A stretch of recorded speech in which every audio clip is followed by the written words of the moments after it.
안녕하세요 여러분, 현규쌤입니다. 자, 여러분, 이번 시간에는 5번 프린트 여러 나라의 성장에 대해 공부해 보도록 하겠습니다. 자, 제목을 보시면 고조선과 여러 나라의 성장이에요. 이 부분에서 우리가 공부할 내용은 진짜 말 그대로 여러 나라의 성장입니다. 자, 그러면 우리가 배울 내용이 타임라인으로 따지면 어느 부분이냐?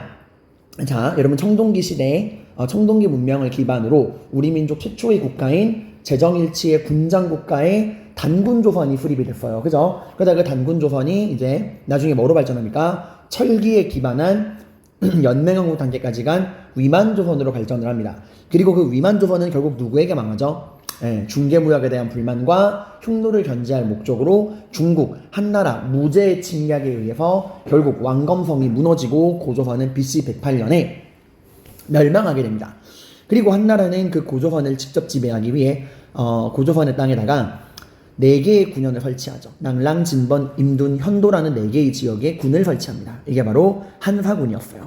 그리고 기존에 고조선에 있던 팔조법을 몇 개로 늘립니까? 60개로 늘립니다. 그러니까 어때요? 굉장히 가혹하고 잔혹한 통치를 했다라는 거예요. 당연히 이런 상황이 벌어지면 사람들의 반발이 터져 나올 수밖에 없죠. 그래서 그 고조선이 멸망한 이후 한사군의 설치와 법이 60개로 늘어난 그 이후에 그러한 한나라의 통치에 반발해서 여러 나라들이 성장을 합니다. 우리 지금 그걸 이제 살펴보게 되는 거예요.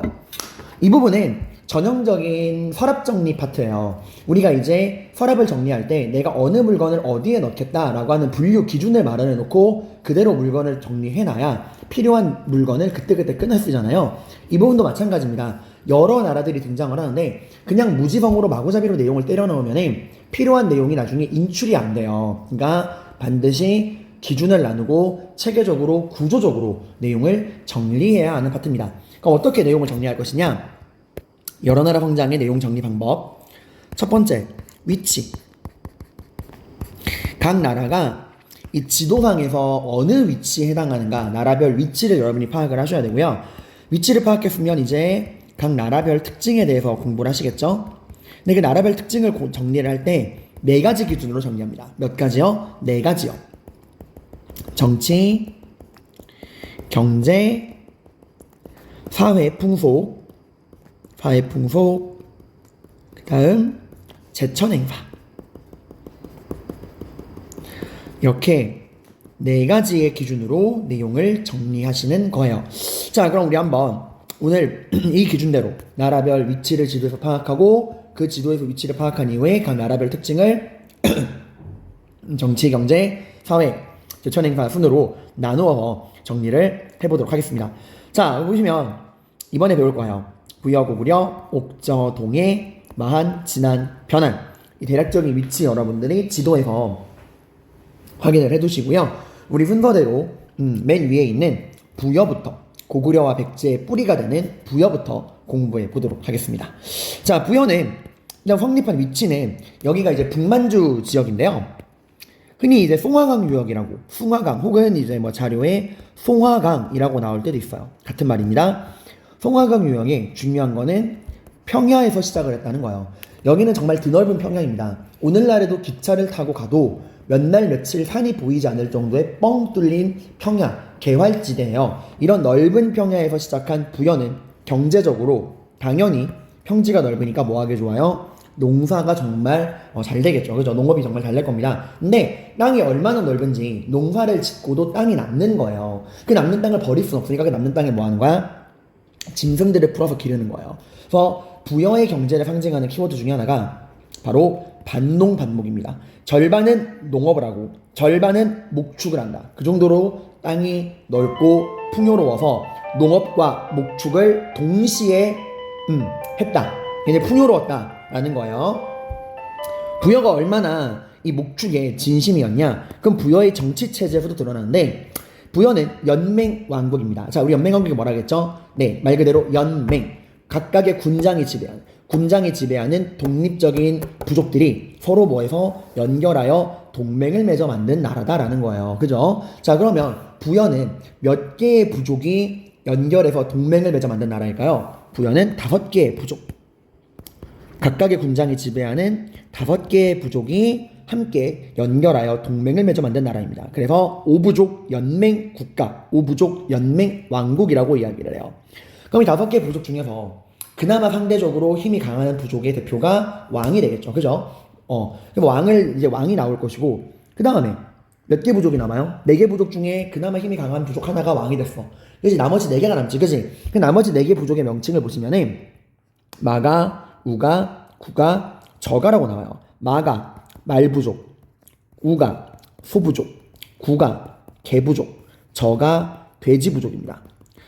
부족의 이름에 뭘 갖다 붙인 거예요? 네, 짐승의 명칭을 갖다 붙인 거야. 목축하는 자신들이 기르는 짐승의 명칭을 갖다 붙인 거예요. 부족의 명칭에다가. 그 정도로 목축이 굉장히 성행했다라는 걸 알 수 있죠. 자, 우리가 지난 시간에 배웠습니다. 연맹 왕국의 특징. 왕의 힘은 강하다, 약하다, 약하다. 왕은 다른 부족을 직접적으로 지배하고 간섭할 수 있다, 없다? 없다. 그럼 그 부족을 실제적으로 지배하는 건 누구다? 그 부족의 군장이다. 그 부족의 군장이 독자적인 지배권을 가지고 부족을 독립적으로 지배한다 라고 했었죠. 그러면 당연히 부여 역시도 연맹왕국이니까 왕은 수도인 중앙 부분만 다스릴 것이고 나머지 마가, 우가, 구가, 저가, 말, 소, 개, 돼지 부족은 누가 다스릴까? 그 부족의 군장이 다스리겠죠. 우리가 군장을 가라고 합니다. 각각의 군장이 마가, 우가, 구가, 저가 나머지 4개 부족을 독립적으로 다스린다. 이거를 사출도라고 해요. 부여의 키워드입니다. 사출도. 사출도는 정리하면 각 군장을 무슨 가라 그랬죠? 각 군장이 지배하는 왕의 통치력과 간섭이 미치지 않는 군장이 지배하는 독자적인 행정구역. 독자적인 행정구역. 그걸 뭐라 그런다고요? 사출도라고 이야기해요. 그래서 여러분이 만약에 자료에 짐승의 명칭을 따서 부족을 마가, 우가, 구가, 저가라고 불렀다. 그리고 각각의 그런 마가, 우가, 구가, 저가 부족을 각 군장들이 독자적으로 지배했던 사출도가 있었다. 이런 게 나오면 마가, 우가, 구가, 저가 사출도가 나오면 아, 이거 부여구나 라고 여러분이 파악하시면 됩니다. 자, 그리고 특산물 중에서도 이렇게 목축을 워낙 잘했으니까 말도 특산물이었고요. 주옥은 귀금속이었어요. 자, 아무튼 이렇게 정치와 경제가 된다라는 거 보시고요. 그 다음 사회풍속으로 넘어가겠습니다. 사회풍속을 볼 때는 오늘날의 관점이 아니라 그 시대 사람들의 관점으로 상대적으로 좀 이해를 해주셔야 됩니다. 순장은 살아있는 사람을 땅에 묻는 거예요. 그냥 산채로 묻는 겁니다. 그럼 아무 때나 묻냐? 그건 아니고요. 누군가 죽었을 때 묻어요. 그럼 그 누군가는 누구냐? 아무나가 아니에요. 지배자.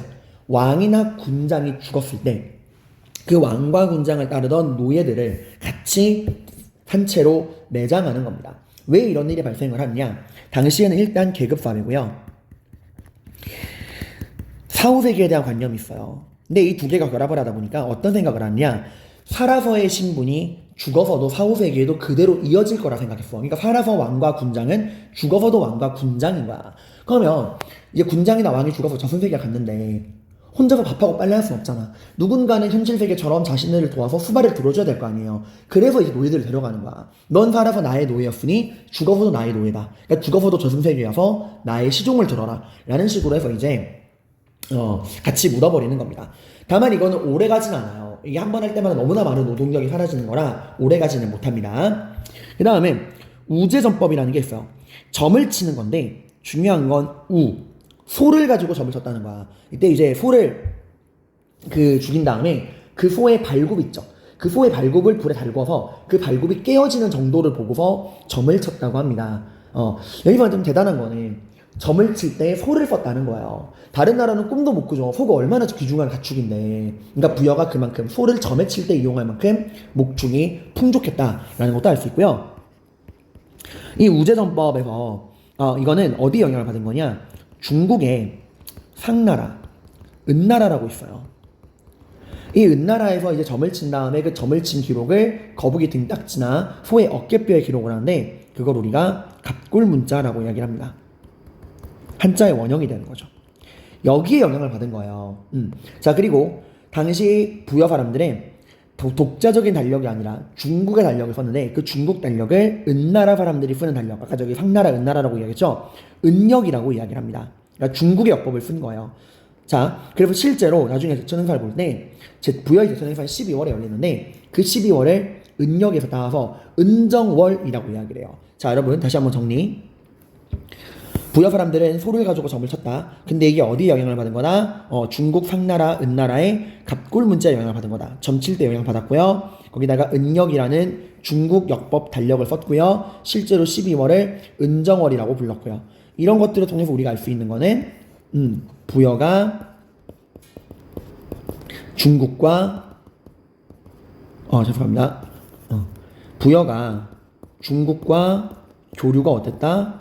굉장히 활발했다. 그리고 관계가 나쁘지 않았다는 거예요. 여러 교류를 통해서 중국의 문화를 이렇게 적극적으로 받아들이는 모습을 볼 수 있다라는 겁니다. 자, 그리고요. 형사취수제라는 풍습이 나와요. 형사취수제. 말 그대로 형, 나의 브라더, 나의 형이 죽으면 취한다. 누구를? 형의 아내를 우리가 뭐라 부르죠? 형수라 부르죠. 형수를 취한다. 누가? 제 동생이. 그러니까 형이 죽으면 형수는 동생이랑 결혼을 해야 되는 거예요. 이게 오늘날 보면 정말 말도 안 되는 미개하고 더러운 것처럼 느껴질 수 있지만 이 시대 관점으로 봐야 됩니다. 자, 이 시대에 왜 이런 풍습이 나왔느냐? 여기 형이 있고 형수가 있어요. 그리고 둘 사이에 이제 자식인 조카가 나오겠죠. 근데 형이 죽어서 형수가 이웃 부족의 다른 남자랑 재혼을 하고 싶어. 그러면 형수 혼자 가진 않을 거 아니야. 형과 사이에서 난 자식들 데려갈 거고요. 집안의 재산도 가져갈 거 아니야. 이것만으로도 굉장히 손해인데 또 하나 더 중요한 거는 당시에는 여성을 독립된 인격체로 보지 않았습니다. 여성을 뭐로 봤냐? 생물학적으로 여성만이 가능한 행위가 있죠. 출산을 통해서 새로운 노동력을 생산할 수 있는 노동력 생산 수단과 자원으로 바라봤어요. 그러니까 형이 죽은 이후에 다른 부족에 넘어가면은 엄청난 손해인 거죠. 형수 자체가 노동력을 생산할 수 있는 자원이니까 형수가 앞으로 나올 노동력, 그리고 기존에 낳아놓은 노동력, 거기다가 집안의 재산까지 모두 다 외부로 유출되는 거란 말이야. 이걸 막아야겠죠. 그래서 어딜 도망가! 이래가지고 못 가게 막아버리는 거야. 그래서 형이 죽으면 동생과 결혼을 해야 했습니다. 참고로 여기서 형사취수제할 때 이 동생은 친동생만 포함하는 게 아니라 일가 친척 남자 모두를 지칭하는 말이에요. 그러니까 절대 그 집안을 벗어날 수 없는 거야. 그러면 동생이나 그 일가 친척이 만약에 이미 결혼을 한 상태면요, 그래서 이부 다처제가 있는 거예요. 여러 명의 여자랑 결혼할 수 있게. 이게 이제 우리 입장에선 참 이해가 안 되지만 그 시대에는 그 정도로 농경사회였고 노동력이 중요했고 여성을 노동력 생산 수단으로 봤기 때문에 이런 풍습이 나온 겁니다. 그리고 일책시비법이라는 것도 있어요. 일책시비법. 이 책이라고 하는 게 흔히 우리가 야 너 책임져, 책 잡힐 행동하지 마 라는 말을 쓰죠. 잘못할 책이에요. 그러니까 너가 한 가지를 잘못하면 시비법 12배로 갚아라 이겁니다. 그러니까 도둑질을 하면은 12배로 갚아라 이거예요. 예를 들어 여러분이 뭐 10만원짜리 물건을 훔쳤으면 120만원을 변상해야 되는 겁니다. 자, 형사취수제와 일책시비법은 부여에만 등장하는 게 아니에요. 고구려에도 등장하는, 부여와 고구려의 공통으로 등장하는 사회 풍습입니다. 왜냐하면 두 나라의 지배층은 같은 계통이거든요. 이건 좀 이따가 다시 한번 설명을 해드릴게요. 자, 그 다음에 마지막으로 제천행사로 넘어가 보겠습니다. 제천행사, 말 그대로 하늘에 제사를 지낸다 라는 거죠. 제사를 왜 지낼까요? 당연히 첫 번째로는 공동체의 결속을 위해서요. 여러분의 학급 단합대회와 솔비도름제를 생각하시면 됩니다.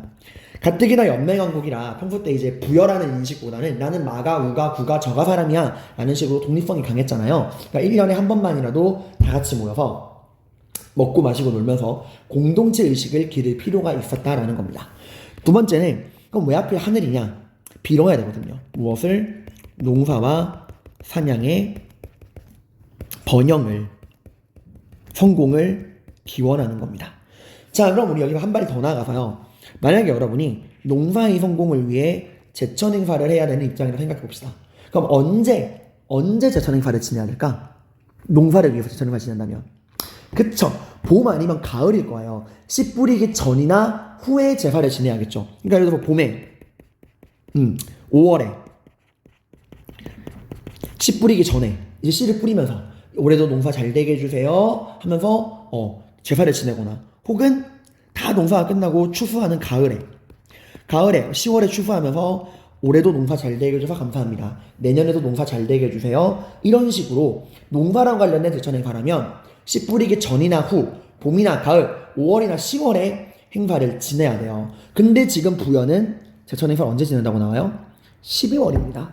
12월은 한겨울이에요. 농사랑 관련이 있었어? 없어. 그래서 부여가 12월에 제천 행사를 지냈다는 거에서 알 수 있는 첫 번째는 이 부여의 제천 행사는 적어도 농업과 추수감사랑은 전혀 관련이 없다라는 겁니다. 그러면 왜 12월에 뭐 했느냐? 바로 사냥이에요. 이때는 짐승들이 겨울잠을 잘 때잖아. 그러니까 이제 겨울잠 자는 짐승들을 사냥을 하면서 내년에도 우리가 목축 잘 되게 해주세요 라고 비는 거야. 알죠? 부여는 넓은 평야에서 반농 반목이었잖아 얘들아. 목축의 진심이었다고요. 그래서 제천 행사마저도 농업의 번영이 아니라 사냥의 성공을 기원하는 바로 수렵사회의 전통이 나타납니다. 수렵사회의 전통이 나타난다라는 걸 우리가 알 수 있어요. 자, 그리고 아무튼 이렇게 12월에 수렵사회의 전통을 계승하기 위해 열렸던 부여의 제천 행사 되게 특이하죠. 실제로 다른 나라들 부여를 제외한 나머지 뭐 옥저, 동해, 고구려, 마한, 진안, 변화는 제천 행사가 다 농업이랑 관련돼 있고 다 그래서 제천 행사를 5월 아니면 10월에 합니다. 부여만 목축, 수렵사회의 전통으로 인해 부여만 12월에 제천 행사를 열어요. 그럼 그 독특한 부여의 12월에 열린 제천 행사를 뭐라 부르냐? 영고라고 부릅니다. 이름 중요해요. 영고. 짐승들 입장에서는 영고죠. 영원히 고통받는 거죠. 겨울잠 좀 잘라 그랬더니 인간들이 와가지고 사냥하는 거죠, 여러분들. 자, 그리고 이런 부여는 언제 멸망하느냐? 자식벌레는 고구려에게 멸망하는데, 고구려의 그 문자명왕에게 멸망하는데, 이 문자명왕은 고구려의 전성기를 이끈 장수왕의 아들이 아니고 손자예요. 장수왕이 너무 오래 살아가지고 아들이 먼저 죽거든. 그래서 장수왕 다음에는 손자가 왕이 됩니다. 자, 이렇게 해서 우리가 부여의 정치, 경제, 사회 풍속, 제천 행사 등을 살펴봤습니다. 마가, 우가, 구가, 저가, 뭐 사출도, 반농, 반목, 형사치수제 일책시비법, 12월 수렵사회 전통, 영고 이런 키워드를 중심으로 알아두시면 되고요. 이제 우리는 그 다음에 부여의 아들뻘에 해당하는 나라 고구려를 살펴보러 갈게요. 제가 왜 고구려를 부여의 아들뻘 되는 나라라고 말을 하냐면은 부여와 고구려의 연관성을 좀 살펴보시면 답이 나옵니다. 고구려를 건국한 사람은 주몽이에요. 그죠? 주몽. 자, 근데 이 주몽은 부여에서 나온 부여의 왕자님 출신이었어요. 자, 우리 이 주몽의 설화를 좀 살펴보도록 하겠습니다. 자, 당시 부여에 금화왕이라는 왕이 있었어요. 금화왕. 근데 이제 금화왕이 실제로 본 왕이니까 본부인, 정식 부인이 있습니다. 근데 이 사람이 이제 길을 가다가 이쁜 여자를 발견한 거야. 그 이쁜 여자 이름은 유화부인이었어요. 그래서 이 유화부인을 첩으로, 후궁으로 들인 겁니다. 그래서 금화왕은 본부인 사이에서 대소라는 아들을 낳고요. 그리고 후궁으로 들인, 첩으로 들인 유화부인 사이에서 아들을 낳으니 그 아들이 주몽이에요. 자, 여러분이 대소예요. 당연히 주몽을 바라보는 시선이 어떨까요? 싸늘할 수밖에 없죠. 나는 본부인의 정식 아들 차기 왕위 계승권자네. 어디서 굴러먹다 들어온 첩의 자식이 나라 맘먹으려 들어? 이렇게 된단 말이야. 근데 문제는 주몽이 너무 뛰어난 사람이었다는 거예요. 모든 면에서 대소보다 뛰어난 거야. 뭐 싸움도 잘하고 키도 크고 잘생기고 말도 잘하고 심지어 화를 너무 잘 쐈대요. 근데 이게 이제 얼마나 화를 잘 쐈냐면 주변 사람들이 이 사람은 신의 아들이다. 신의 아들이 아니고서는 이렇게 화를 잘 쏠 수가 없다. 라고 할 정도로 굉장히 활솜씨가 뛰어난 사람이었습니다. 그러니까 대소는 이제 위협을 느끼는 거죠. 이대로 가다가는 내가 주몽에게 왕위를 빼앗길 수도 있겠구나. 그래서 대소가 자신을 따르는 형제와 병사들을 모아서 주몽을 공격합니다. 그러니까 주몽은 버틸 수가 없죠. 본인은 첩의 아들이니까. 그래서 주몽이 살아남기 위해 도망쳐서 만든 나라가 고구려예요. 그러니까 결국 고구려를 만든 주몽은 어디 사람? 부여 사람이라는 거야. 그 말은 부여와 고구려의 지배층은 같은 계통 사람이라는 거예요. 당연히 이렇게 부여랑 고구려의 지배층이 같다면 두 나라의 풍속 역시도 비슷한 모습을 보이겠죠. 그래서 제가 부여 설명할 때 형사치수제와 일책시비법이 부여와 고구려의 공통으로 등장한다라고 말씀을 드린 거예요. 자, 그러면 우리 주몽은 어디로 도망쳐서 나라를 만들었느냐? 도망쳐서 여기 졸본이라는 지역 있죠. 여기에 도망쳐서 나라를 만듭니다. 근데 이 졸본을 꼭 설명할 때 압록강 중루라는 말이 같이 나오는 경우가 많아요. 압록강이 이제 우리 한반도랑 오늘날 그 중국의 국경선에 흐르는 이 강인데 이게 압록강이거든요. 자, 근데 우리 흔히 강의 하류랑 상류라는 말을 어떻게 쓰냐? 강이 바다로 빠지는 곳을 하류라 그래요. 그리고 강이 내륙 지방으로 오는 것을 상류라고 합니다. 그럼 졸부는 딱 어느 정도예요? 딱 가운데죠. 그래서 중간 지방, 중류라는 말을 쓰는 거야. 압록강 중류 졸본 지역에 이제 주몽이 털을 잡았는데 여기는 평야 지방일까요? 산악 지방일까요? 완전한 산악 지방이에요. 사람이 살기 너무 안 좋고 농사 짓기 너무 안 좋아. 그러면 주몽은 왜 이런 산악 지방에 넓은 평지가 아니라 살기 어려운 산악 지방에 털을 뒀을까요? 지금 주몽은 놀러 온 게 아니에요. 도망쳐 온 겁니다. 부여에서. 언제 자기를 죽이려고 부여에서 추격군이 올지 모른단 말이야. 그러니까 제일 먼저 고려할 건 살아남는 것, 방어하기 좋은 곳이에요. 당연히 넓은 평지보다는 높은 산이 방어하기 좋겠죠. 그래서 압록강 중류 졸본 지역에서 나라를 만듭니다. 그러니까 고구려 자체는 스타팅 포인트는 정말 최악이었어요. 산 꼴짜기에서. 그래서 결국 정리하면 고구려는 부여에서 넘어온 주몽과 그 친구들, 부여에서 넘어온 부역의 이주민, 주몽 세력과 압록강 유역에 원래 살고 있는 그 원주민들이 있을 거 아니에요. 토착 세력이 함께 힘을 합쳐 만든 연맹 왕국이라는 겁니다.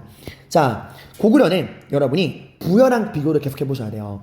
부여는 몇 개 부족이 모인 연맹 왕국? 5부족 연맹 왕국이었죠. 고구려 역시도 마찬가지입니다. 고구려도 5개의 부족이 모인 연맹 왕국이었어요. 자, 그러면 이 5개 부족이 어디냐? 부여는 이제 그 목축의 진심이어서 짐승의 이름을 땄죠. 고구려는 그렇지는 않고요. 고구려는 계로부, 소노부, 절노부, 순노부, 다음 관노부, 이렇게 5개의 부족이 있는데 이걸 이제 제가 외우라고 관노부 미쳤나봐. 관노비랜다. 관노부 외우라고 알려드리는 거 아니고 참고용인데 하나만 확실하게 기억하시면 돼요. 계로부, 이게 주몽내 부족이야. 이게 이제 왕족이죠. 고씨 주몽내 부족. 그래서 주몽을 중심으로 하는 그러니까 주몽내 왕족인 계로부와 나머지 4개 부족, 정리하면 고구려라는 나라는 부여에서 도망쳐온 부역의 이주민 주몽을 중심으로 하는 이 계로부 집단과 원주민 그 압록강에 원래 살고 있던 토착 4개 부족, 수노부, 절노부, 순노부, 관노부, 이렇게 5개 부족이 모여서 만든 나라라는 거 정리해 두시면 됩니다. 근데 우리 연맹왕국의 특징, 왕의 힘은 강해, 약해? 약해. 왕은 다른 부족을 직접적으로 지배할 수 있어, 없어? 없어. 그 부족을 직접적으로 지배하는 건 누구야? 그 부족의 군장이야 라는 거 이야기했죠. 자, 그 군장을 뭐라 부르냐? 대가, 상가, 고추가 라고 부릅니다. 자, 우리가 이제 여러분 혹시 여러분이 사료를 보실 때 무슨 가라고 나오면 다 그냥 군장이라 보시면 돼요. 상가, 대가, 고추가 모두 군장을 나타내는 말입니다. 아무튼 이렇게 실제로 그 부족을 지배하는 건 그 부족의 군장이야. 그러니까 국가의 중요한 일을 결정할 때 아무리 주몽이 왕족이라도, 아무리 계루부가 왕족이라도 계루부 마음대로 나라 일을 마음대로 결정할 수는 없겠죠. 반드시 누구의 동의가 필요해? 나머지 4개 부족을 이끄는 군장들, 대가들의 동의가 필요하겠죠. 그죠? 그래서 고구려는 나라의 중요한 일은 모든 대가들, 군장들이 모여서 함께 회의를 통해 결정한다. 그래서 고구려에는 제가회의라는 게 있어요. 모든 대가, 군장들이 모여서 회의를 통해 국가의 중대사를 결정한다라는 거예요. 자, 그래서 부여의 사출도가 있다면 고구려에는 제가회의가 있다라고 보시면 됩니다. 자, 근데 여기까지만 보시면 고구려건 부여건 왕의 힘이 굉장히 약하죠. 연맹왕국의 틀을 벗어나지 못하고 있죠. 근데 우리는 이미 역사가 스포일러라고 결말을 알고 있습니다. 부여는 결국 연맹왕국의 틀을 벗어던지지 못하고 망하지만 고구려는 결국 부여마저도 무너뜨리고 강력한 중앙집권 국가로 성장해서 만주와 한반도를 호령하는 대제국으로 성장을 하잖아요. 그 차이가 어디서 나오느냐? 이때부터 나옵니다. 자, 우리 각 부족을 실제로 지배하는 우리 군장, 대가들. 이 대가들은 자신들만의 관리를 거느릴 수 있다 없다? 있죠. 각 부족을 실제로 지배하는 건 그 부족의 군장들이고 독자적인 지배권을 갖고 있어서 자신들만의 종교 관리 군대를 가지고 있다라고 말씀을 드렸잖아요. 그래서 고구려의 각 부족을 지배하는 이 군장, 대가들은 사자, 조이, 선인 같은 관리들, 이거 사람 이름이 아니라 명칭이요. 사자조의 선인이라고 하는 관리를 두어서 자기 부족을 독립적으로 지배하는데 but however 왕도 그런 관리가 있을 거 아니야. 그러니까 대가들도 자신들만의 사자조의 선인이 있을 것이고 왕도 자신만의 사자조의 선인을 가지고 있을 거 아니에요. 그러면 이 왕의 사자조의 선인과 대가들의 사자조의 선인이 만났어. 그럼 어떤 일이 벌어지느냐? 절대로 맞먹을 수 없어요. 무조건 왕의 사자조의 선인이 높은 자리에 앉고 대가의 사자조의 선인은 낮은 자리에 앉아야 돼. 한 자리에 앉지 못합니다. 왕의 힘이 더 강한 거야. 그리고 대가들이 사자조의 선인을 독립적으로 선발하긴 하지만 그 명단을 반드시 왕에게 보고해야 돼요. 이걸 통해서 우리가 알 수 있는 건 고구려는 부여랑 다르게 뭐로 성장할 가능성이 보이는구나. 중앙집권 국가로 성장할 가능성이 보이는구나. 부여와 차이점이죠. 자, 그러면 항상 우리가 why 물어봐야 돼요. 왜 그러면 고구려에는 이런 차이점이 나오고 왜 고구려는 이렇게 왕권이 강해질 수 있었을까? 실제로 부여랑 고구려를 비교해 보시면 어느 나라가 더 풍족하게 시작했죠? 부여가 훨씬 풍족하게 시작했어요. 부여는 정말 넓은 평야에서 반목으로 풍족하게 시작했고 고구려는 냉정히 말하면 그 부여에서 도망쳐 나온 패배자들이 산골짜기에 숨어가지고 근근히 만든 나라가 고구려란 말이야. 근데 어떻게 해서 고구려가 이렇게 강해질 수 있었느냐? 그거는 고구려의 약점이 곧 강점이었어요. 그게 무슨 말이냐? 고구려는 어디서 시작했죠? 산악지방에서 시작했죠. 먹을 게 있어요? 없어요? 없어요, 여러분들. 그럼 어떡하죠? 당연히 이웃 나라를 약탈할 수밖에 없습니다. 굶어 죽을 수는 없잖아요, 여러분들. 즉 고구려는 태생적으로 필연적으로 뭘 할 수밖에 없다? 싸울 수밖에 없다. 전쟁을 할 수밖에 없다는 거예요. 전쟁이 끊이질 않는 겁니다, 고구려는. 이게 왜 왕권에게 도움이 되냐? 연맹왕국, 왕의 힘은 정말 약해요. 근데 그 연맹왕국에서 왕이 그나마 자기 목소리를 낼 수 있을 때가 언제죠? 국가의 대표로서 외교나 전쟁이란 말이야. 근데 부여는 이웃나라랑 외교적인 갈등이나 전쟁이 벌어질 일이 별로 없어요. 왜? 먹고 살 게 너무나 풍족하니까. 그에 반해 고구려는 툭하면 전쟁이란 말이야. 그러니까 당연히 전쟁이 많아질수록 왕을 중심으로 권력이 모일 수밖에 없는 겁니다. 아무튼 고구려는 이 산악지방이었기 때문에 약탈 경제인데 나중에 힘이 강해지고 나서야 여기저기 막 했겠지만 처음에는 힘이 약하잖아. 고구려도. 부여를 약탈할 수 있어 없어? 부여는 약탈하기 힘들어요. 부여에서 도망쳐 나온 애들이잖아. 그러니까 부여를 약탈할 수가 없어. 그럼 어디서 우리가 부족한 식량 얻을 수 있을까? 내 빵 셔틀 어디 없을까? 하고 봤더니 어머나 남쪽에 빵 셔틀이 보여. 그래서 고구려는 옥저랑 동해를 엄청나게 약탈합니다. 고구려가 약탈 대상으로 삼았던 건 자신들보다 힘이 약했던 옥저와 동해였어요. 고구려가 얼마나 약탈의 진심이었냐?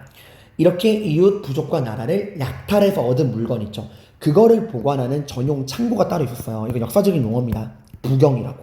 그러니까 여러분들 치면은 이제 일진들이 삥 뜯은 다음에 그 삥 뜯은 거를 모아놓는 전용 계좌, 카카오뱅크 전용 계좌를 만들어놨다 생각하시면 돼요. 그래서 약탈 경제 부경이라는 게 있었다. 그래서 사회적으로 싸움이 끊이지 않다 보니 고구려는 정말 상무적 기풍이 강했어요. 무를 숭상하는. 그래서 제가 수업 시간 때 고구려식 인사법 이런 것들도 이야기를 해드렸죠, 여러분들. 그러다 보니까 여러분 중국에서 부여와 고구려를 바라보는 시선은 정말 다릅니다. 중국 사서에 고구려에 대한 기록은 굉장히 우호적으로 기록이 되어 있어요. 고구려 사람들은 젠틀하고 매너 있고 착하고 키도 크고 잘생기고 뭐 칭찬밖에 없어. 근데 고구려에 대한 기록은 욕밖에 없어요. 이 새끼들이 미친놈이고 전쟁 광이고 사이코패스고 해야지 다 또라이다 이런 식으로 욕밖에 안 적혀있습니다. 왜? 부여는 워낙 풍족하다 보니 중국에 쳐들어갈 일이 없지만 고구려는 계속해서 이웃나라를 침략하다 보니까 나중에 중국까지 가가지고 중국놈도 뚝배기를 깨고 막 물건 훔쳐오고 이런단 말이에요. 그래서 중국이 부여와 고구려를 바라보는 시선이 이렇게 다르다. 여기서 우리가 참 얻을 수 있는 교훈은 지금 내가 처해 있는 환경이 당장은 불우해 보인다 그래서 뭔가 좀 모자라 보인다 그래서 그게 나의 한계를 규정하는 건 아니에요. 나의 태생적인 한계가 나의 운명을 결정짓는다면 고구려는 죽었다 깨어나도 부여를 이길 수 없었을 겁니다. 하지만 결국 승리한 건 산골지방에서 시작한 고구려거든요. 약점이 강점이 된 거예요. 양날의 검인 거죠. 여러분도 본인에게 부족한 약점이 있을 때 그거를 약점, 모자란 점이라 생각하지 마세요. 선생님 저는 참 성격이 소심하고 주변 사람들의 눈치를 봐요. 그거는 약점일 수도 있지만 강점일 수도 있어요. 내가 주변 사람의 눈치를 본다? 그건 그만큼 내가 말과 행동을 하기 전에 상대방의 기분을 배려해 준다는 거잖아. 내가 이런 말하면 이렇게 행동하고 말하면 상대방의 기분 상하지 않을까? 그만큼 배려심이 깊고 섬세하고 꼼꼼한 거예요, 여러분들. 반대로 선생님 전 정말 칼칼하고 쿨해요. 전 성격 정말 쿨합니다. 이건 강점일 수 있지만 약점일 수도 있어요. 왜? 말과 행동을 함부로 하는 거거든. 상대방한테 나도 모르는 사이에 상처를 줄 수 있거든요. 여러분도 이런 식으로 좀 관점을 달리 하시길 바랍니다. 자, 아무튼요. 자, 그럼 고구려의 이제 구체적 사회 분수 볼 건데, 아까 말했듯이 두 나라의 지배층이 같다 보니 노동력을 중시하는 형사치부제와 일책시비법 모두 고구려, 부여 모두 나온다. 부여 형사치부제와 일책시비법은 부여와 고구려의 공통된 풍습이다. 그러면 고구려에만 나오는 독자적인 풍습은 없느냐? 있습니다. 바로 서옥제라는 게 있어요. 서옥제. 이 서옥제는 다른 말로 대릴사위제라고도 하는데요. 자, 여러분 제가 아까 말했죠. 이 시대에는 여성을 독립적인 인격체로 바라보지 않는다. 여성을 뭐로 바라본다? 출산이 가능한 노동력을 생산할 수 있는 노동력 생산 수단과 자원으로 바라본다 그랬죠. 그래서 이렇게 되니까 어떤 일이 벌어지냐, 남녀가 결혼을 했어요. 그래서 여자가 남자 집으로 가게 됐어. 그러면 여자네 집은 심각한 손해를 보는 거 아닌가요? 앞으로 노동력을 생산할 수 있는 자원을 잃어버리는 거니까. 그러니까 이제 결혼을 하게 되면 남자가 말을 하는 거야.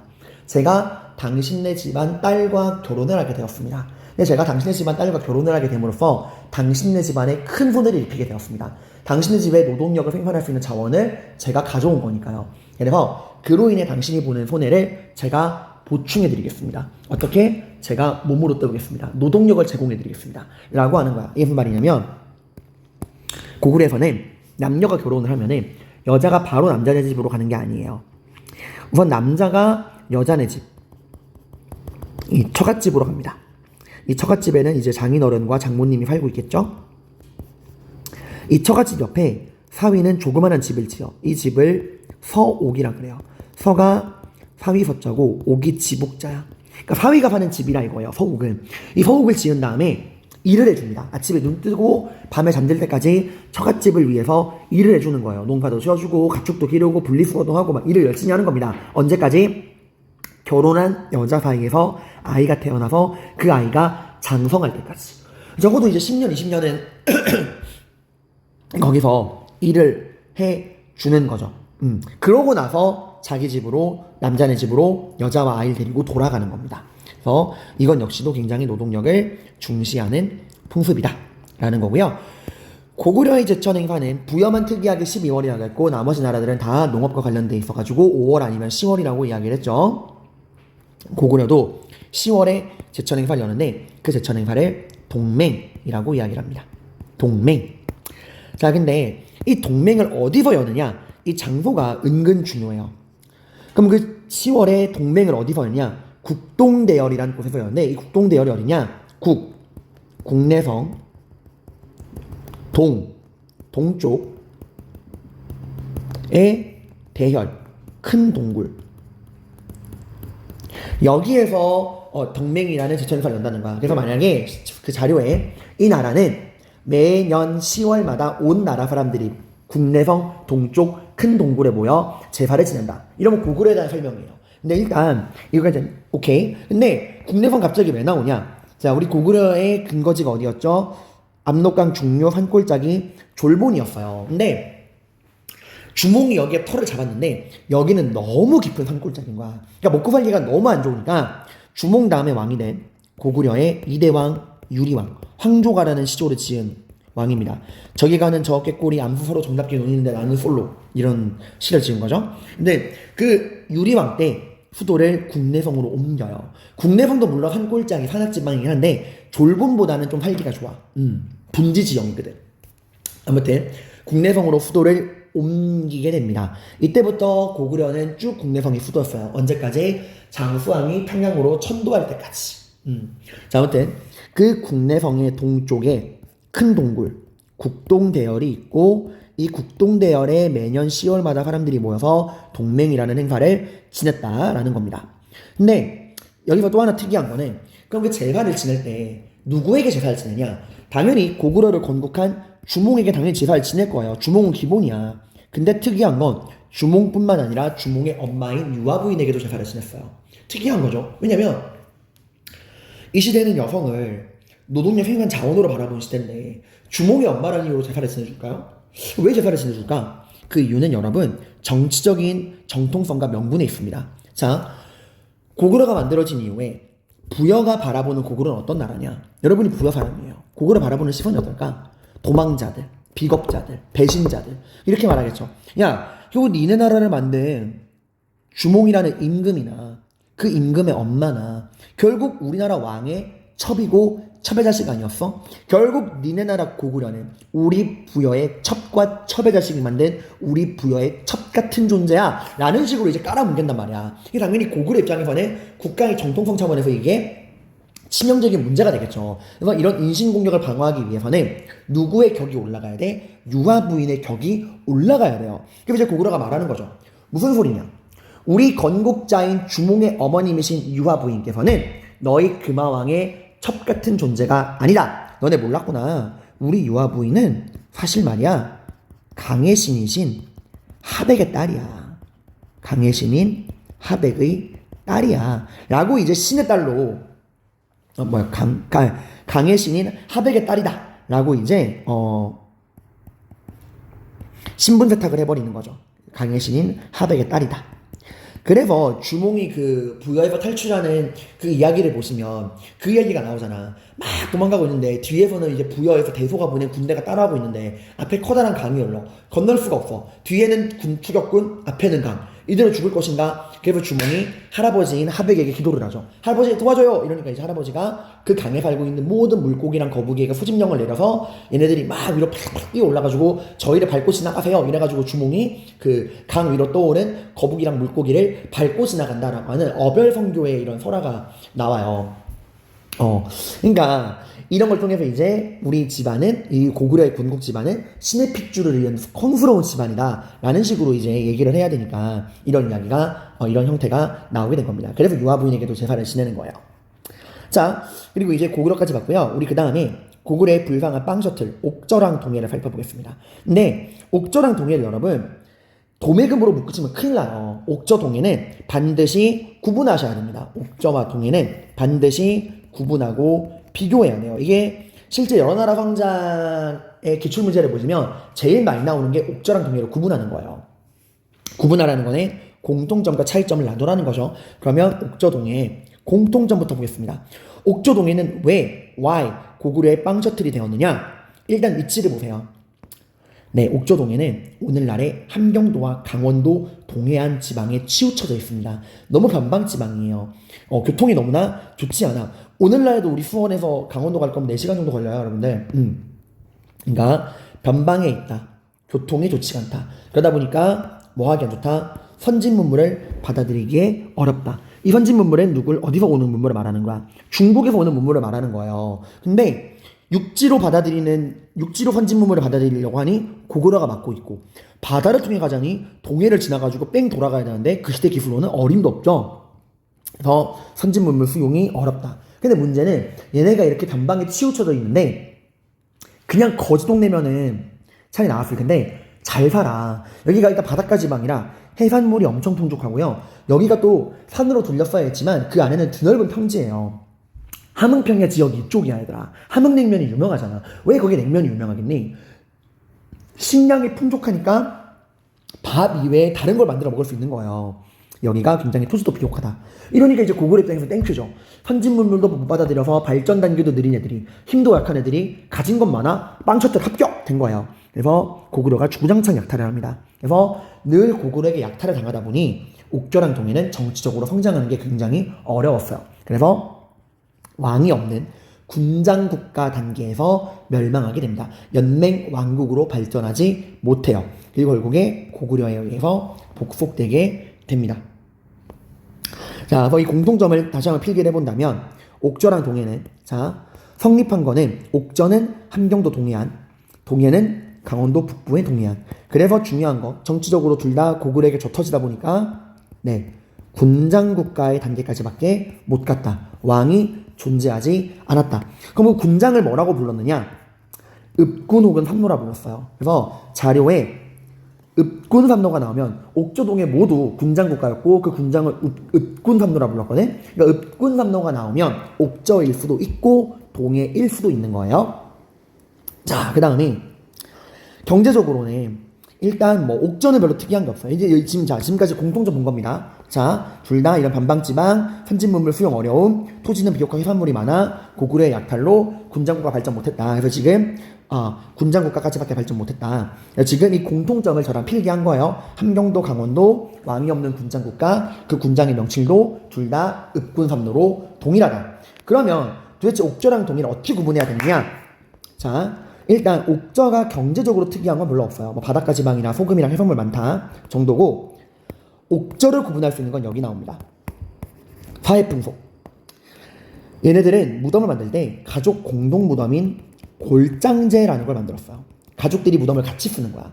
그러니까 뭐 할아버지가 돌아가신 다음에 할아버지 무덤 만들고 거기다가 이제 할머니 돌아가시면 할머니도 같이 묻고 이런 식으로 가족의 뼈를 같이 묻는 거야. 그래서 골장, 뼈를 같이 묻는다. 그래서 가족 공동 무덤을 골장제라고도 하고요. 옥저에도 역시나 노동력을 중시하는 풍습이 나옵니다. 민며느리제라는 게 나와요. 민며느리제. 민이라는 건 무늬가 없다 혹은 어리다라는 뜻입니다. 민며느리제는 어린 며느리란 뜻인데, 이 민며느리제를 여러분이 뭐랑 구분하셔야 되냐? 고구려의 서옥제랑 구분할 줄 알아야 돼요. 둘 다 기본적인 개념은 똑같아요. 여성은 노동력 생산 수단이다. 그 노동력 생산 수단인 여자가 남자네 집에 결혼을 하면은 여자네 집에 손해를 본다. 그러니까 남자네 집에서 여자를 데려갈 거면 그만큼 손해를 보충해 주어야 한다. 노동력 생산 자원을 얻어오면서 여자네 집에 미치는 손해를 보충해 주어야 한다는 게 기본 개념이고, 그 노동력으로 그 손해를 고구려는 어떻게 보상해 주겠다는 거야? 남자가 일을 해서 보상해 주겠다라는 건데, 옥저는 어떻게 보상을 해준다는 거냐? 민며느리제로 보상해 주겠다 이거예요. 이게 무슨 말이냐면, 아주 어릴 때부터 남자와 여자네 집이 서로 이제 결혼을 약속을 합니다. 그래서 두 집안에서 이제 너의 아들과 내 딸을 결혼시킬래? 오케이 콜! 이러면 그 여자가 어릴 때, 한 7, 8살 때, 아주 어릴 때 남자네 집으로 보내버려요. 그 노예로 보내거나 가서 일하라는 게 아닙니다.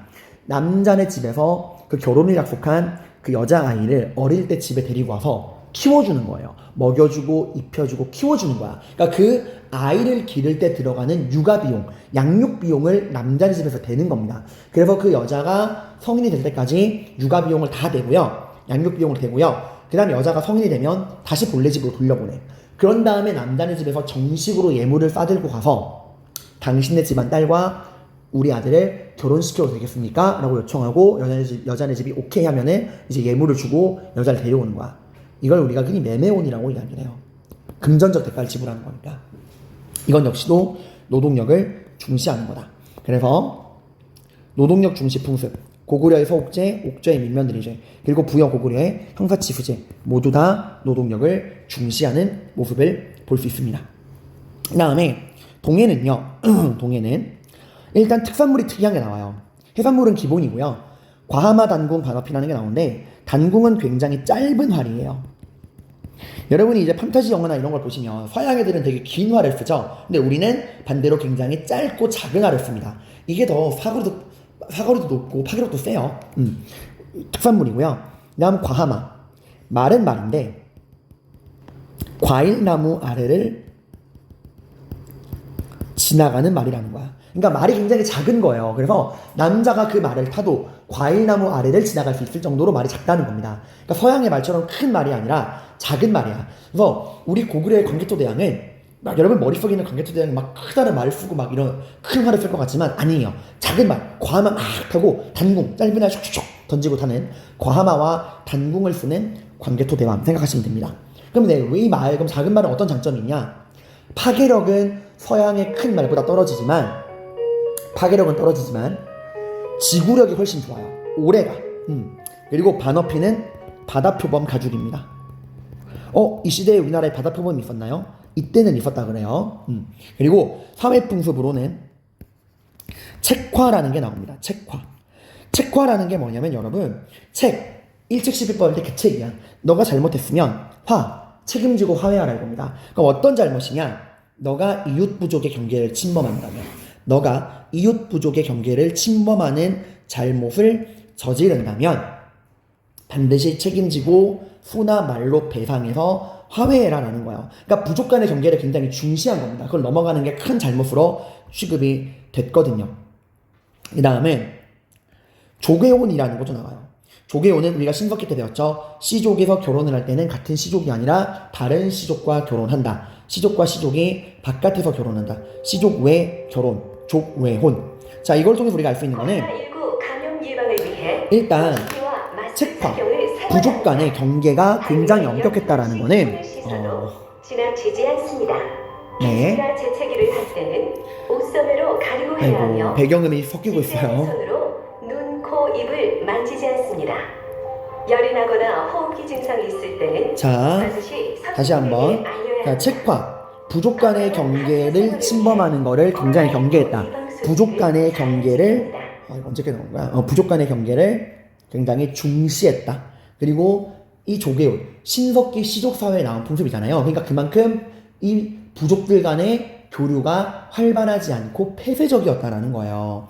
여전히 씨족 사회의 전통이 유지되고 있다라는 거죠. 폐쇄적이었다라는 거야. 왜 이렇게 폐쇄적이었냐? 고구려한테 저 터지고 있으니까 연맹왕국으로 발전을 못한 거예요. 그리고 제천행사.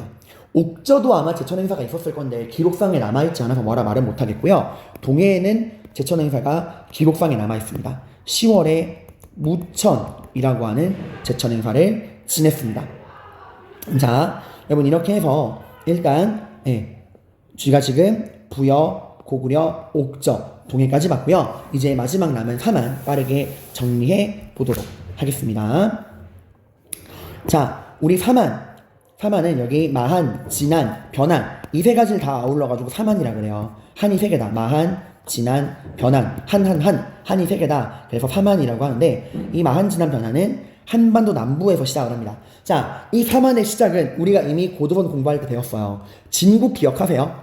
네, 그쵸. 우리 단군조선에 불쌍한 왕이 있었죠. 부왕에게 왕위를 세습받은 우리 준왕. 근데 이 준왕이 위만에게 왕위를 빼앗깁니다. 쫓겨나죠. 그리고 이제 위만이 등장하니까 우리 준왕은 결국 나라를 빼앗기고 도망쳐서 어디로 도망치죠? 한반도 남부 지방으로 도망쳐가지고 만든 나라가 진국이에요. 그죠? 자, 그래서 나중에 위만조선이 한반도 남부의 진국과 중국의 한나라 사이에서 중개무역을 하다가 우거왕 때 멸망당했죠. 자, 그리고 그 우거왕 당시에 한나라와의 전쟁이 길어지니까 위만조선에서 내분이 발생을 해서 그거 기억나요? 조선상 역계경이 무리를 이끌고 진국으로 갔다. 그러니까 이 위만조선이 한나라와의 전쟁이 길어지니까 지배층의 분열이 일어나서 이 위만조선의 지배층 중에서 진국으로 도망친 애들이 있었잖아요. 그리고 실제로 위만조선이 무너진 이후에도 많은 위만조선의 그런 지배층이나 사람들이 남쪽의 이 진국으로 도망갔습니다. 다시 만난 거죠. 얼마나 뻘쭘했을까. 먼저 내려온 단군조선의 후예들, 뒤늦게 내려온 위만조선의 후예들. 아무튼 그 위만조선이 멸망한 이후에 이 고조선의 유이민들도 이 남부지방으로 내려와요. 선진문물을 가지고. 그래서 이 사만은 기존에 있었던 토착민, 진국민들과 그 이후에 위만조선이 무너지고 내려온 위만조선, 고조선의 유이민들이 함께 만든 나라가 사만이다 라는 겁니다. 그래서 이렇게 마한, 진한, 변한으로 분리가 되는데 이 마한, 진한, 변한은 제가 지금 하나의 나라인 것처럼 말했지만 아니에요. 이 마한, 진한, 변한은 정말 여러 개의 소국들, 부족들이 모인 나라입니다. 마한은요 무려 54개의 국가들이 모인 나라고, 마한은 54개 부족, 진한은 12개, 변한은 12개. 그러니까 마한, 진한, 변한은 각각의 이렇게 마한의 54개 부족, 진한, 변한 각각 12개씩 부족, 이렇게 수많은 부족들이 모여가지고 만들어진 나라다라는 거예요. 마한은 54개국, 진한 12개, 변한 12개. 자, 그러면 이렇게 고만고만한 애들끼리 모여가지고 만든 나라에서도 나름의 그 힘이 강한 애들이 있었겠죠. 당시 이 마한을 대표하는 게 목지국이었고요. 진한을 대표하는 게 사로국이었고요. 이 변한을 대표로 하는 게 구야국이었어요. 자, 그래서 우리는 사만을 뭐라고 보느냐? 연맹어국입니다. 혹시 만약에 사만을 군장국가로 배우셨다면 그 잘못 배우신 거예요. 이게 옛날 교과서에서는, 옛날 교육과정에서는 연구가 덜 돼서 사만은 군장국가일 것이다 라고 생각했는데 아닙니다. 사만은 그 수십 개의 부족들이 모여 만든 연맹 왕국이에요. 진짜 왕이 있거든요. 54개 부족이 모인 마한, 그 마한의 대표국 목지국, 12개의 부족들이 모인 진안, 그 진안의 대표국 사로국, 변한의 12개의 나라가 모인 변한, 그들의 대표국 구야국, 이렇게 있는데 이 중에서도 마한의 목지국, 이 목지국의 힘이 가장 강했어요. 그래서 이 목지국의 대표를 왕이라고 불렀습니다. 이 목지국의 대표를 마한왕 혹은 진왕이라 불렀고, 이 목지국의 왕인 마한왕 진왕이 사만 전체를 통솔하는 대표로서의 역할을 가졌어요. 그러니까 마한의 목지국이 가장 힘이 강했고, 이 목지국의 대표를 뭐라 불렀다? 마한왕 진왕이라 불렀고, 이 마한왕 목지국의 왕인 마한왕 진왕이 사만 전체를 통솔했다. 그러니까 사만을 통솔했다 라고 보시면 됩니다. 그래서 연맹 왕국이라는 거예요. 하지만 우리 알고 있죠. 왕이라고 해도 힘은 강해, 약해? 약해. 다른 부족 지배해? 못해? 못해. 그 부족을 실제로 지배하는 건 누구야? 그 부족의 군장들이야. 독립적인 지배권 갖고 있다고 했죠. 사만도 마찬가지입니다. 그 부족을 왕은, 이 마하나 진왕은, 목지국의 왕은 자신의 영역만 다스리는 거고, 나머지 부족은 다 군장들이 다스려요. 근데 그 군장을 부르는 명칭이 특이해. 옥저랑 동의는 뭐라 불렀었지? 읍군삼노라 불렀었죠. 사만에서는 군장을 뭐라 부르냐? 신지, 견지 혹은 불의 읍차라고 불렀어요. 이게 자료에 나오면 알아두셔야 하는데, 이걸 크기에 따라 구분을 한 거야. 힘이 강한 대군장은 신지, 견지, 힘이 좀 상대적으로 약한 소군장은 불의 읍차라고 불렀는데, 이렇게 신지, 견지, 불의 읍차, 군장의 규모를 나눈 기준이 뭐냐면, 여기는 지금 한반도 남부죠. 눈치가 빠른 친구들 내가 뭘 말할지 알 거야. 청동기 시대 인형생산물이 나오게 된 계기가 뭐의 시작이었죠? 벼농사의 시작이었죠. 그죠? 이 벼농사가 어디서 시작됐다고 했죠? 한반도 남부 일부 지역에만 시작됐다고 했죠. 왜? 강수량이 풍부하니까. 일찍부터 저수지를 지어서 이 한반도 남부 지방은 일부 지역이지만 벼농사가 시작이 된 거야. 그치? 그러니까 이 농업이 굉장히 발전한 지역이라 이가 생산량이 굉장히 풍족했어요. 지금도 우리 남부 지방, 이 충청도, 전라도, 경상도가 특히 전라도 지역이 완전 곡창지대잖아, 얘들아. 자, 아무튼 이렇게 벼농사가 활발하게 진행이 된다면 제일 중요한 게 뭘까? 벼농사는 왜 어렵다고 그랬죠? 1년 365일 논에 물이 가득 차 있어야 돼. 그러니까 뭐 역할이 중요합니까? 저수지. 물을 저장해 놨다가 언제든지 물을 공급해 줄 수 있는 저수지가 굉장히 중요한 거야. 그래서 이거는 대군장과 소군장을 구분하는 기준은 그 저수지의 관리권. 얼마나 많은 저수지를 가지고 있느냐. 그걸 가지고 군장들의 급이 나뉜 거야. 대군장, 소군장으로. 그리고 이 사만은 또 하나 특이한 게 재정 분리의 단계를 갑니다. 재정 일치를 넘어서서 재정 분리로 넘어가요. 말 그대로 종교와 정치를 분리했다 이거야. 그러니까 정치적인 지배자인 군장이 종교적인 역할을 함께 하는 게 아니라 이 역할을 분리했다라는 거예요. 정치적인 지배자인 군장의 역할과 종교적인 지배자인 천군이라 불렀어요. 제4장의 역할을 구분을 한 겁니다. 이게 얼마나 엄격하게 구분돼 있었냐? 예를 들어서 사람을 죽인 중범죄자가 있어. 근데 이 중범죄자가 도망을 치다가 이 천군이 관리하는 종교적인 영역에 들어가잖아요. 그러면 군장은 그 사람을 절대로 잡을 수가 없어. 그러니까 치해법권 지역이 만들어지는 거예요. 이거를 우리가 뭐라 그러냐? 천군이 지배하는 종교적인 영역. 이것은 신성한 영역이니 세속 권력이 침범할 수 없다. 그래서 이거를 소도라고 이야기를 합니다. 그러니까 다시 한번 천군이 다스리는 이 종교적인 영역은 군장이 침범할 수 있다 없다? 없다. 그래서 살인자가 도망가도 살인자가 이 천군의 영역에 도망가면 잡을 수 없다라는 거예요. 이 천군이 관리하는 영역을 뭐라 부르냐? 별읍이라 그래요. 별도의 읍 영역이라 이겁니다. 별도의 영역. 그리고 이 천군이 관리하는 종교적인 신성한 지역인 별읍, 그 별읍을 구분해주는 이정표가 있어야 될 거 아니야. 여기부터는 종교 지배자인 천군이 관리하는 신성한 구역 별읍입니다 라는 거를 나타내주는 표지판이 필요할 거 아니야. 그 표지판이 소대예요. 소대. 약간 여기다 적지 말고 소떼입니다. 여기 이게 소떼예요. 그러니까 이게 있으면 이 지역은 뭐구나? 아, 이 지역은 천군이 관리하는 신성한 영역이구나. 들어오면 안 되는 벼릅이구나라고 하는 거야. 이 벼릅을 같은 말로 소도라고 합니다. 소도. 그러니까 신성구역인 거죠. 그래서 자료에 소떼, 벼릅, 소도, 천군 이런 게 나오면 아, 이거 사만이구나. 사만은 철저한 재정 분리였다. 정치를 담당하는 군장과 종교를 담당하는 천군의 역할이 구분돼 있었다. 그래서 종교적인 지배자인 천군이 관리하는 특별한 지역을 뭐라 불렀다? 벼릅, 신성구역, 소도라고 불렀고, 이 구역을 나타내주는 표지판인 소떼가 있었고, 이 지역에는 살인자가 도망가도 군장은 잡을 수 없었다 라고 정리하시면 됩니다. 그 다음에 경제를 보시게 되면은 경제적으로 아까 말한 대로 무슨 농사? 벼농사가 굉장히 활발했다. 그래서 저수지의 관리권을 가지고 신지견지 불의 읍차로 구분을 했다라는 거고요. 그리고 이 지역의 또 하나의 특징, 벼농사만 잘 된 게 아니라 철 생산량도 엄청나게 많았어요. 철.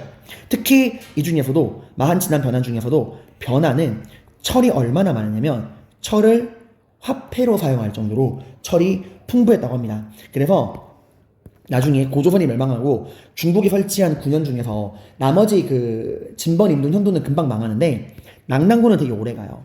그래서 이 낙랑군과 교류하면서 중국의 선진 문물을 받아들였는데 그때 이제 변한이 주로 낙랑에 팔았던 게 철이에요. 그리고 이거를 일본에도 수출합니다. 그래서 변한은 낙랑과 외에 철을 수출했다. 이렇게 철을 가지고 낙랑과 외랑 교역을 했다라는 거 알아두시면 됩니다. 그리고 사회풍속으로는 아까 제가 벼농사가 잘 됐다고 했죠. 근데 벼농사는 여러분 기본적으로 밭농사에 비해 들어가는 노동력이 적어요. 그래서 하이 퀄리티야. 더 적은 노동력으로 더 많은 생산량을 뽑을 수 있는데 이 벼농사가 딱 한 번 대규모 노동력이 필요할 때가 있어. 이 벼농사가 모내기거든요. 이양법. 그러니까 모판에 심어놓은 벼를 논으로 옮겨 심는 작업이 필요합니다. 그래서 그때만큼은 노동력이 많이 필요해. 그러니까 지금은 여러분 그냥 벼농사에 순간적으로 노동력이 굉장히 많이 필요한 시기가 있다. 벼를 논에 옮겨 심는 작업에서는 많은 노동력이 필요하구나라고 이해하시면 돼요. 근데 이제 그 많은 노동력이 필요하니까 다 같이 일하는, 다 같이 팀을 짠 다음에 오늘은 니네 집, 다음은 얘네 집, 다음은 얘네 집 이런 식으로 돌아가면서 노동력을 제공해주는 두레라고 하는 공동 작업 풍습이 있었다. 이것들 알아두시면 됩니다. 그 다음에 제천행사는 아까 제가 농사랑 관련된 제천행사는 5월 아니면 10월 한다고 했죠. 얘는 둘 다예요. 워낙 농사가 잘 되니까 5월, 10월 모두 제천행사를 엽니다. 5월에 하는 제천행사를 수린날, 10월에 하는 걸 다 그 계절제라 그러는데 이건 오늘날에도 있어요. 수린날이 오늘날의 단오고요. 계절제가 오늘날의 추석으로 이어지고 있어요. 자, 그리고 이 마한, 진안, 변한은 이제 각각 나중에 뭐에 모태가 되냐. 변한의 대표가 12개의 나라로 이루어진 변한의 대표가 구야국이라고 그랬죠. 이 구야국을 중심으로 나중에 변한은 가야연맹으로 발전하고요. 진안은 12개의 나라가 사로국을 중심으로 모였다고 했죠. 이 12개의 나라와 사로국이 중심이 되어서 나중에 신라로 발전합니다. 그러면 쌤 알겠어요. 그럼 마한도 목지국을 중심으로 백제로 발전하나요? 아니에요. 이게 특이한 건데 마한은 비록 가장 힘이 강했던 건 목지국이었어요. 그죠? 목지국. 이 목지국의 대표가 마한왕, 진왕으로 사만 전체를 통솔했잖아. 근데 아니야. 이 목지국은 멸망합니다. 누구에 의해 멸망하냐? 고구려에서 도망쳐온 사람들이 만든 백제. 이 백제가 결국에 목지국을 무너뜨리고 마한 전체를 통솔해서 백제로 발전하게 돼요. 그러니까 목지국이 아니라 나중에 온 백제를 중심으로 마한은 백제로 계승되었다라고 보시면 됩니다. 자, 그러니까 마한, 진안, 변한이 결국 백제, 신라, 가야의 모태가 되었다라고 보시면 돼요. 자, 방금 제가 고구려에서 도망쳐온 사람이 백제라 그랬는데 고구려와 백제의 연관성을 보겠습니다. 온조설화가 있어요. 백제를 만든 사람이 온조죠. 자, 이 온조설화도 여러분이 아셔야 되는데 자, 고구려를 만든 주몽. 힘든 시간이었지만 결국 부여에서 성공적으로 도망쳐서 나라를 만듭니다. 자, 근데 주몽이 부여에서 도망을 칠 때 솔로가 아니었어요. 이미 결혼을 한 상태였어. 그러니까 주몽도 본부인이 있었던 거야. 어디에? 부여에 남겨놓고 온. 근데 워낙 급박하게 도망을 쳐야 되다 보니까 이 아내를 데려가다가는 심지어 둘 사이에 아이도 있었거든. 근데 그 애가 어린 갓난 애기였어요. 그래서 부인과 어린 아기를 데리고 도망을 치다가는 잡힐 수도 있겠다 생각이 든 거야. 그래서 주몽이 이 본부인에게 일단은 상황이 급하니까 내가 먼저 도망을 치겠다. 그러니까 내가 털을 잡으면 그때 당신과 아이를 불러오겠다라고 이야기를 합니다. 그러니까 이제 본부인이 이 새끼 먹튀 각인데? 라고 생각을 해서 근데 당신이 갔다가 얼마나 걸릴지도 모르는데 그 이후에 내 아이가 자라면 어린아이니까 당신 얼굴을 기억 못하고 당신도 우리 아이가 성장했을 때 못 알아볼 거 아니냐. 징표를 주고 가라 라고 해서 주몽이 칼을 반으로 딱 쪼개서 그 칼을 징표로 주고 이 칼을 가지고 오면 이 부러진 칼을 가지고 오면 그 아이가 내 아이인 줄 알겠소 라고 약속을 합니다. 여튼 이 어린아이가 바로 부여에 놔두고 온 주몽의 원래 아들이 유리였어요.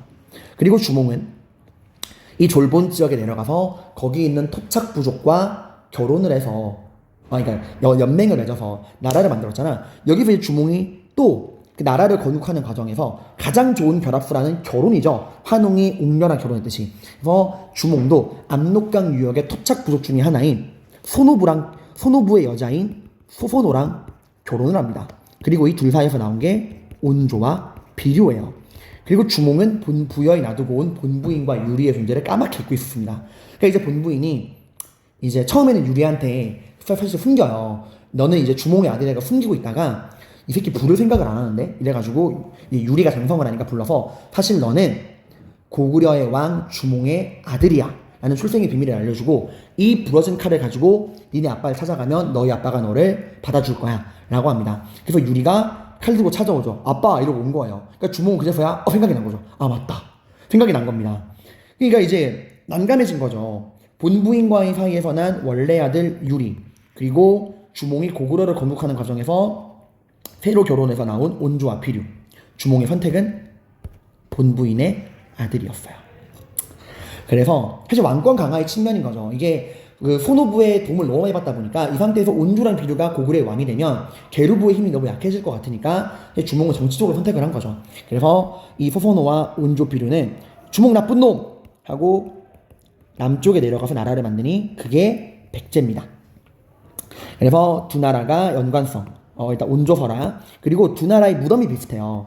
이게 나중에도 배울 건데 돌무지 무덤이라는 게 나오거든요. 그러니까 두 나라의 지배층이 같은 계통이다 보니까 고구려의 장군총이란 무덤과 백제 서울에 있는 석총동 무덤이 같은 돌무지 무덤의 양식을 띈다라는 거 보시면 됩니다. 그리고 이러다 보니까 백제는 고구려의 아들뻘인 나라가 되는 거잖아. 이러니까 정통성이 밀리는 거예요. 마치 고구려가 부여의 견제를 막아내기 위해 유화 부인에게도 제사를 지냈듯이 백제도 고구려의 그늘을 벗어날 필요가 있는 거야. 그래서 백제는 우리는 고구려의 아들이 아니다. 우리는 부여의 아들이다. 하고 자신들을 부여의 아들이라고 내세웁니다. 그러니까 우리가 고구려보다 정통성이 더 위에 있다라고 한 거야. 그래서 나중에 백제에 6세기에 성왕이라는 왕이 나오는데 이 왕이 수도를 웅진에서 사비로 옮겨요. 그리고 그 사비의 이름을 부여로 바꿔. 부여를 개성에다 대세서. 그래서 지금도 충청남도 웅진 공주 밑에 부여가 있는 거야 얘들아. 그래서 부여예요. 나라 이름도 일시적으로 남쪽에 있는 부여 남부여로 바꾸고 왕족의 성씨도 부여씨로 바꿉니다. 부여씨로. 그래서 이런 모습도 볼 수 있다라는 거예요. 실제 수업에서는 이게 중간중간 끊어서 하는데 이건 제가 원격 강의다 보니까 그냥 한 번에 다 이 여러 나라 성장을 묶어서 알려드렸습니다. 그래서 여러분이 배운 내용을 뒤에 참고 자료랑 연결해서 이제 문제풀이 다운받아서 기출 선지와 문제를 풀어보시면 내용을 좀 더 입체적으로 이해할 수 있을 거예요. 고생 많으셨습니다.